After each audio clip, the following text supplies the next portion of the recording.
Hello there, good evening, good day, whatever it is where you are. Mr. Automation is back, and this time with a video on Terraform and Azure.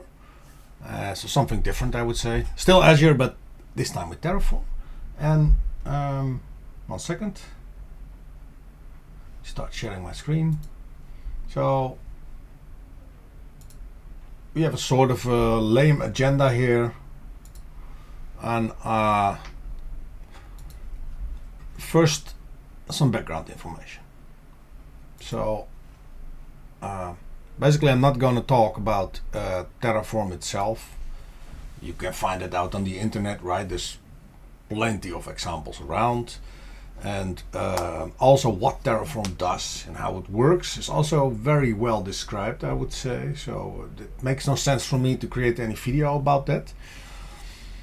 But I do want to create a video about perhaps a different use of Terraform. I found many examples online, also videos, that basically all mimic the same, I would say.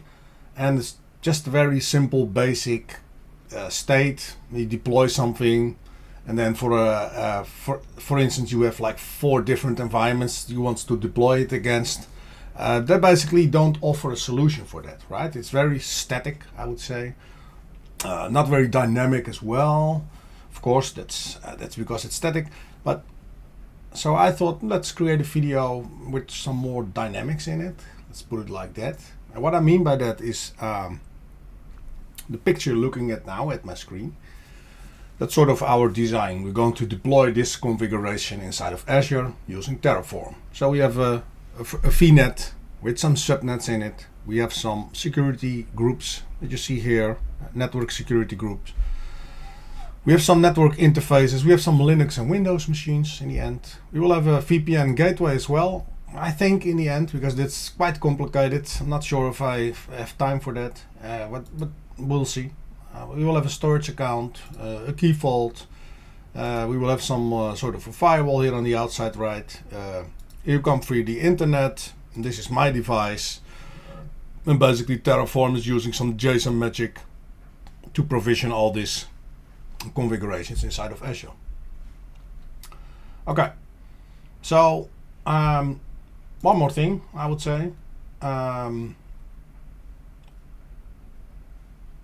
So imagine you have 4 environments, right? You have a development, a test, an acceptance, and a production environment. And you want to apply your Terraform configuration, you want to deploy the same environment, perhaps with some difference, perhaps in test you have less virtual machines than you have in production, some flexibility there.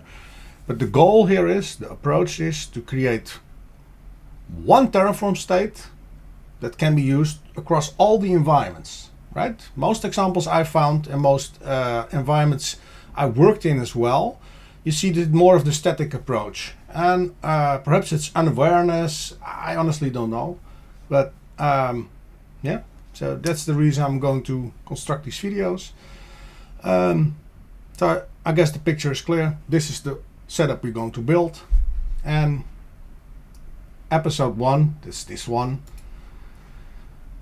we have a very small agenda, right? So before we can deploy Terraform, we actually need to install it. We need to have the AC command line installer installed as well, because that's used in the back by Terraform. We're going to install it silently, and we add a location to the path variable. Makes sense in a second. So I created a very simple setup script here. Open that if my editor wants to cooperate. And perhaps I can size it down a little because it's very big, I think. Well, let's try this. And we hide the left side here.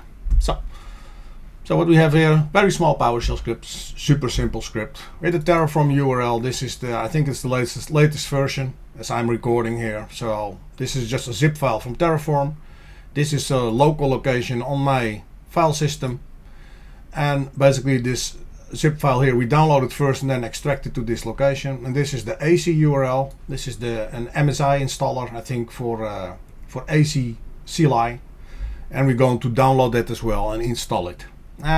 You see a very simple function here that adds the path variable, or extends the path variable and adds Terraform here. It appends to the path variable if it's not already there. And here you can see, yeah, basically what I just described, right? Downloading the file, expanding it, add to the path variable, and then basically run the AZ installer here below. That's it. So let's run the script, I would say. Let's press F5 and see what happens. I will open the console window here, and basically what you see here is I already have the Terraform installed. By the way, it did download and expand it to here. I can show that in a second. As you can see, now we have terraform.exe here. It's just one binary Terraform. It's the same for Packer. I think all the HashiCorp tools are often one big binary that can do basically everything. And basically we downloaded that. What we also did was the AZ, so that's a command line utility. We also installed that. As you can see, I can do an AZ login, for instance. It will take some time to redirect me to my browser, by the way, of course. But then I can actually log in. I can show that. It's not really a secret.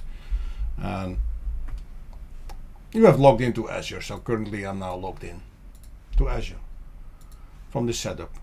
And yeah, I must be honest, for the first part of this series, the first episode, this is basically it already. So we prepared for the next video, and in the next video, let's see, I think we're going to deploy the virtual net first, like the VNet. We can stack things on top of that, right, that need an IP address. I think we start with the VNets, with the subnets, and then perhaps the NSGs as well. We combine them in one Terraform state. Not sure yet. Let's see what we'll end up with. And yeah, like I said, this is it for the first video, so stay tuned for part 2, where we're going to deploy the network stack. Thanks for watching.